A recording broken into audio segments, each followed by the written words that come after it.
ओडिशा के झारसुगुड़ा में भारत जोड़ो न्याय यात्रा के दौरान राहुल गांधी ने पीएम मोदी की जाति पर ये बयान दिया।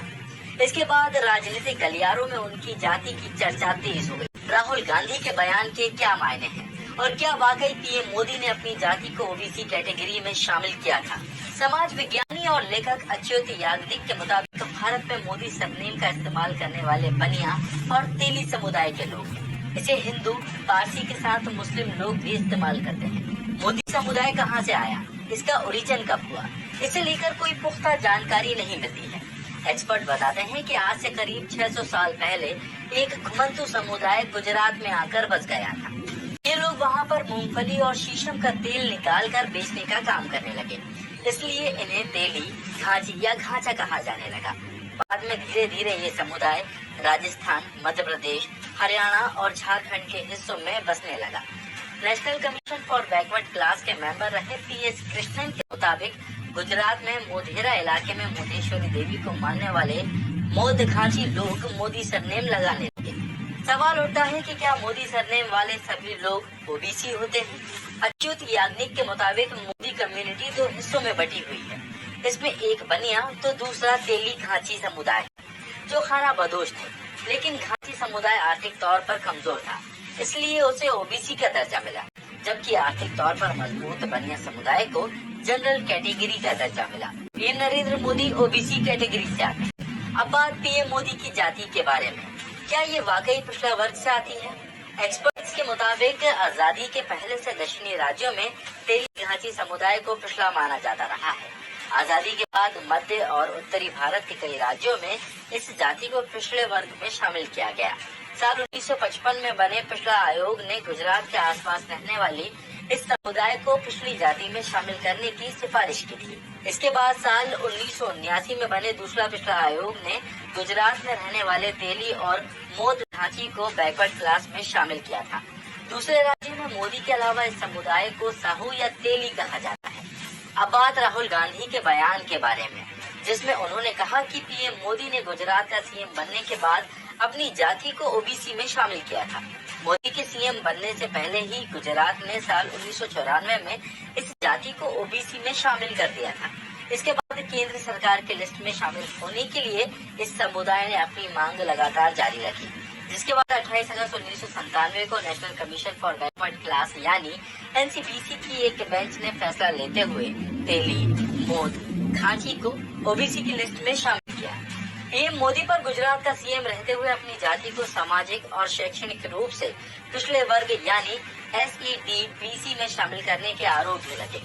हालांकि 2014 में गुजरात सरकार के प्रवक्ता नितिन पटेल ने बताया कि 1994 के नोटिफिकेशन में मोद घांची सहित 36 जातियों को ओबीसी में शामिल किया गया था। घांची समुदाय की बाकी उपजातियां इससे बाहर रखी गई थी, जिन्हें 2002 में शामिल किया गया।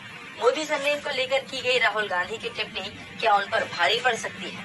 2019 में चुनाव प्रचार के दौरान राहुल गांधी ने कहा था कि सभी चोर मोदी ही क्यों होते हैं। इस मामले में सूरत की सेशन कोर्ट ने मार्च 2023 में राहुल गांधी को सजा सुनाई थी। ऐसे में बीजेपी एक बार फिर इस बयान को बड़ा राजनीतिक मुद्दा बना।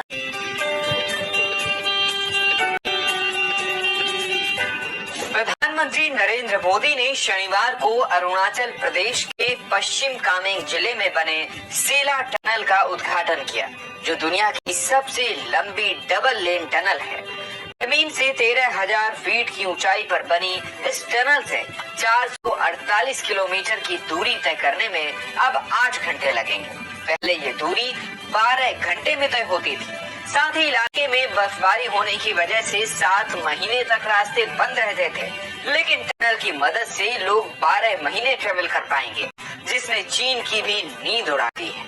आज भास्कर एक्सप्लेनर में जानेंगे सेला डबल लेन टनल भारत के लिए क्यों खास है और इसके बनने के पीछे की कहानी। ये टनल इंजीनियरिंग का बेमिसाल नमूना है।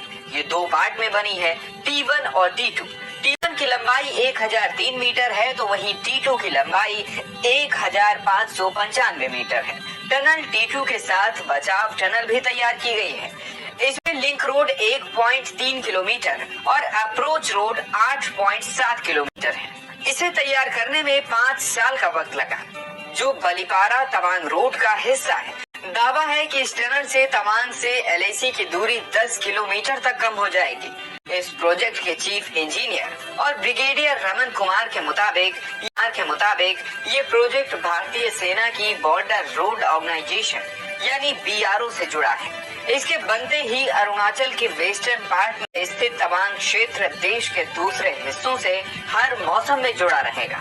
इसमें state of Sela tunnel Bharat के लिए इतना अहम क्यों है, अब ये जानते हैं। डिफेंस एक्सपर्ट मनोज जोशी बताते हैं कि ये टनल सेला पास के नजदीक बनी है। साथ ही ये इलाका चीनी सेना को एलएसी से साफ नजर आता है। 1962 की भारत चीन जंग में चीनी सेना इसी सेला पास से घुसकर तवांग तक पहुंची थी। इतना ही नहीं, तवांग सेक्टर में ही 9 दिसंबर 2022 को चीनी सैनिकों ने घुसपैठ की थी, जिसके बाद भारतीय सेना से उनकी झड़प हुई थी। टनल बन जाने से भारतीय सेना और आम लोगों की एलएसी के इलाकों तक पहुंच सुरक्षित और आसान हो जाएगी। जंग की स्थिति में इस टनल में कौन कौन सी चीजें होनी चाहिए, ये बीआरओ को अच्छी तरह से पता है। यही वजह है कि टनल बनने से भारतीय सेना की ताकत और मनोबल बढ़ा है, जबकि चीन की टेंशन बढ़ गई है। ये अरुणाचल प्रदेश के तवांग को देश के बाकी हिस्सों से जोड़ने वाली एकमात्र सड़क है, जिससे रोजाना 5000 वाहन गुजरेंगे।